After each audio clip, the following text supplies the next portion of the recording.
කොහොමද? අද දවස පටන් ගත්තේ මොන විදිහටද? ඔයා පටන් ගත්තේ වේලාසන නැගිටලා භාවනාවක් කරලා නිස්කලංක මනසකින් නම් සුබවාදී අධිෂ්ඨානයකින් නම් ඔයා හරි පාරක තමයි ඉන්නේ. හරි ට්‍රැක් එකට වැටිලා ධනාත්මක චින්තනයකින් ජීවත් වෙන පුද්ගලෙක් කියලා කියන්න පුළුවන්. ඉතින් congratulations. හැබැයි ඔයා උදේම නැගිටිද්දී ෆෝන් එක අතට අරගෙන messages බලලා social media ගිහිල්ලා එක වීඩියෝස් බලලා එහෙම ඔයා පටන් ගත්තනම් දවස ඇත්තටම ඔයාගේ දවස ඍණාත්මකයි. සමාවෙන්න එහෙම කියනවට. මොකද උදෙන්ම ඒ විදිහට පටන් ගන්නවා කියලා කියන්නේ ඔයාගේ දවසට, ඔයාගේ ජීවිතයට, ඔයා ජීවත් වෙන විදිහට ඔයා පොඩ්ඩක්වත් කෘතඥ නෑ කියලා. අපි ස්තුතිවන්ත වෙන්න ඕනේ උදෙම නැගිට ගමන්. මම සෝදාගෙන ඉඳක් ගත්තා. මම ඇහැරුණා. මම හුස්ම ගන්නවා. අද අලුත් දවසක්. කුරුල්ල කෑ ගහනවා. මේක අලුත් ඔපචුනිටි එකක්. අලුත් ඉපදීමක් කියලා අපි දවස පටන් ගන්න ඕනේ. එහෙම පටන් ගත්තොත් විතරයි මුළු දවසම අපේ සුබවාදී මනසත් එක්ක අපිට ඉස්සරහට යන්න පුළුවන් වෙන්නේ. ඒ මානසිකත්වය හරි වැදගත්.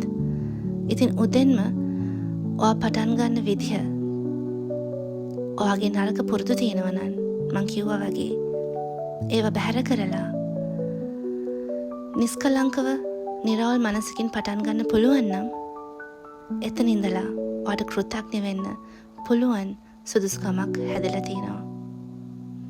ඉතින් මට මතක් කරන්න ඕනේ ඒක.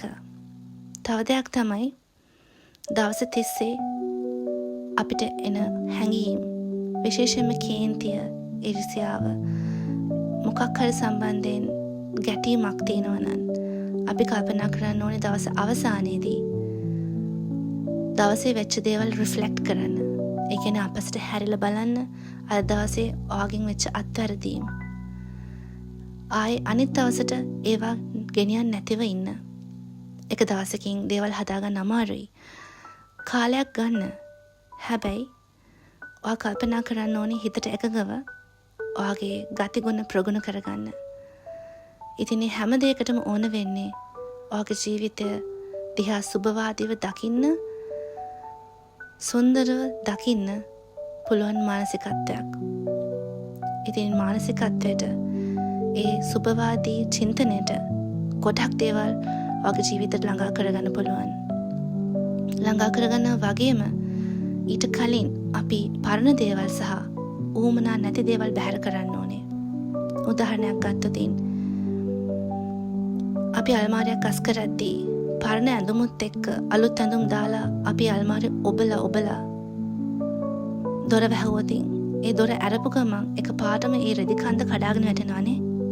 අන්න ඒ වගේ පරණ දේවල් බැහැර කරලා අලුත් දේවල්, හොඳ දේවල් අපි රැස් කරගන්න ඕනේ. ඉතින් දවස් අවසානයේ ඔයාට පුළුවන් නම් ඩයරි එකක් අරගෙන ඔයා කෘතඥ වෙච්ච දේවල් 5ක් එහෙමත් නැත්නම් 3ක් නෝට් ඩවුන් කරගන්න.